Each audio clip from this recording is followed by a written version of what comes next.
ជំរាបសួរស្ដីពុកម៉ែបងប្អូនលោកតាលោកយាយទាំងអស់គ្នាថ្ងៃនេះគឺខ្ញុំមានមុខម្ហូបពិសេសអ្នកទាំងអស់គ្នាមុខម្ហូបដែលគេល្បីតាម Facebook តាម TikTok គឺល្បីសាហាវគេសាបរលាបអស់ហើយខ្ញុំទើបតែបានធ្វើទើបតែបានសានោះគឺ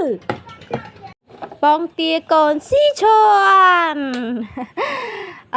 និយាយលេងទៅអ្នកទាំងអស់គ្នា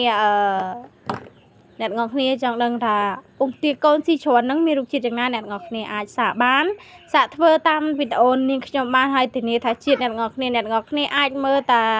បងប្អូនខ្ញុំទៅក៏ដឹងដែរថាមាត់គាត់ហូបគឺឆ្ងាញ់កម្រិតណាបងប្អូនហើយរសជាតិវាឆ្ងាញ់មែនតើអ្នកទាំងអស់គ្នាអត់ឆ្អាបអត់